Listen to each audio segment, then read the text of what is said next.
The first time I met Elena, she was sitting under a dim yellow lamp in the corner of the library, her fingers covered in graphite, her hair tied up with a pencil, and her eyes tired but kind. I was failing algebra, again.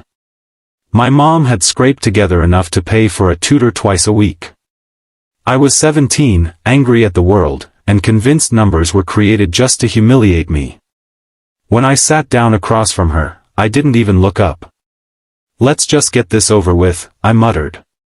She smiled softly. "Math isn't punishment, you know. It's just a language most people haven't learned to love yet." I rolled my eyes.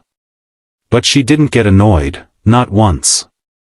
Every time I messed up, she'd patiently slide the notebook closer and whisper, "Let's try again." Over the weeks, something changed. I started staying longer after each session, not because I suddenly loved math, but because there was something about Elena that made me feel seen.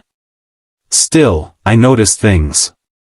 She always wore the same faded cardigan. Her shoes had worn-out soles.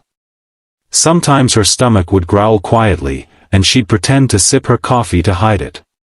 One night, it was raining hard outside.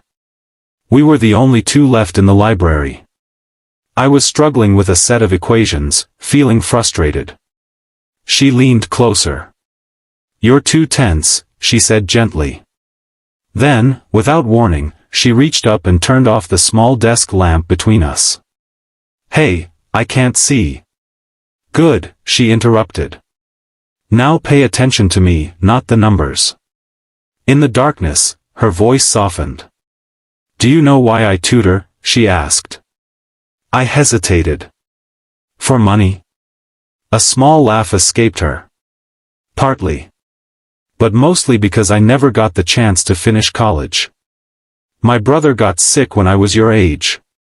I had to work to pay his hospital bills. Now I'm trying to go back, one saved dollar at a time." Something in me shifted. I had spent so long thinking the world was unfair to me that I never realized how many people were quietly carrying far heavier burdens, without complaint. That night, I didn't just learn algebra. I learned perspective. When the semester ended, I passed my math exam for the first time. But I didn't tell Elena right away. Instead, I asked her to meet me at the same library table. When she arrived, I slid an envelope across the desk. Inside was a handwritten note and $1,200, every dollar I had saved from part-time work. She looked up, eyes wide. "What's this?"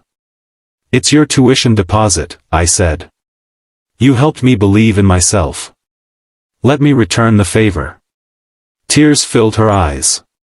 For a long moment, she just stared at me, then smiled the warmest smile I'd ever seen. "You really were paying attention," she whispered.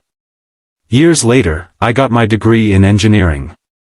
Elena finished her master's and became a math professor. At my graduation, she stood in the crowd, waving that same faded cardigan like a flag. I mouthed the words she once said to me, "Now pay attention to me." Because sometimes, the most beautiful lessons aren't written in books or equations. They're found in the quiet kindness of someone who believes in you before you learn to believe in yourself. Moral: kindness is the light that still shines, even when the lamp goes out.